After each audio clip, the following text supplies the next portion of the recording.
"Perp in line of sight," Emma radioed her partner. "Be careful and wait for backup, Summers." Nick, her partner, radioed back. "Will do." She lied and crept forward around the side of the building. Her heart pounded silently in her chest as it occurred to her that only 6 feet of empty air separated her from the most dangerous serial killer in the history of Chicago.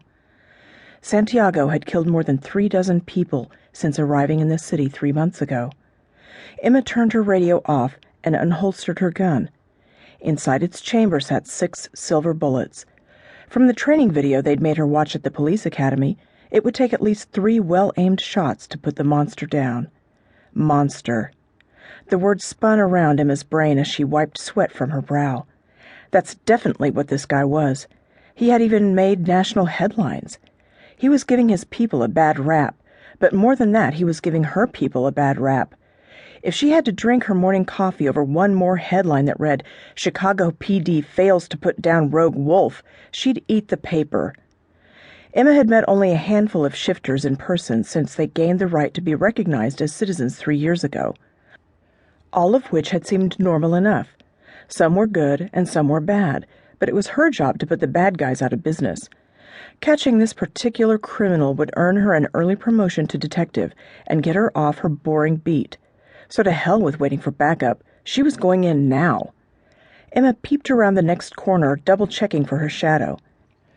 The night was dark enough without the clouds covering the stars and moon, but a badly placed streetlight was all that was needed to give her away. Once she was sure she had the proper cover for her approach, she gripped her gun tightly and rounded the last corner. Her breath hitched as Santiago turned to face her. The newspapers had been right. He was a gorgeous monster. His dark hair hung free around his shoulders, and he looked at her with big blue wolf eyes. For a moment she was unable to move, and a moment was all that he needed to pounce. Emma pulled the trigger. The bullet ricocheted off the side of the building before finally lodging into the side of a nearby car with a metallic thud. Her spine coiled in pain as Santiago slammed into her, knocking her to the asphalt. Her vision swam, and for a moment she saw not one, but 2 wolves diving for her throat.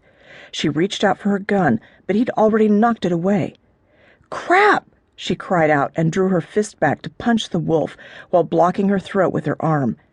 With her vision still blurry, her punch missed its mark, and the werewolf's teeth sank into the soft flesh of her forearm. Warm blood gushed from the wound, and she swung again. This time her fist landed on the wolf's open snout. The impact broke off one of her attacker's canines at the expense of sending the broken tooth deep into the flesh of her hand. She groaned in agony, trying to push her attacker off. This isn't what she had signed up for when she joined the academy. She had only wanted a job that allowed her to make the world a better place. Where was her backup?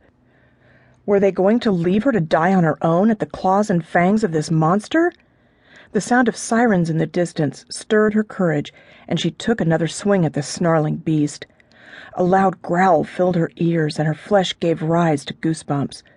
Why did it sound so familiar? Had Santiago been working with another wolf all along?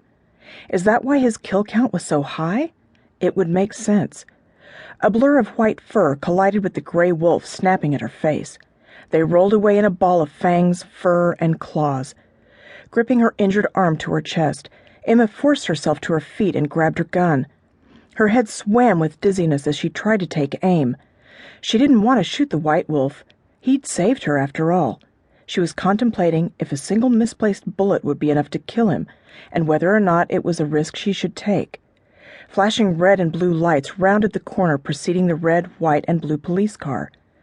Emma took a step forward, intending to run to the safety of the other officers, but the world went black as she hit the asphalt with a thud for the second time that night.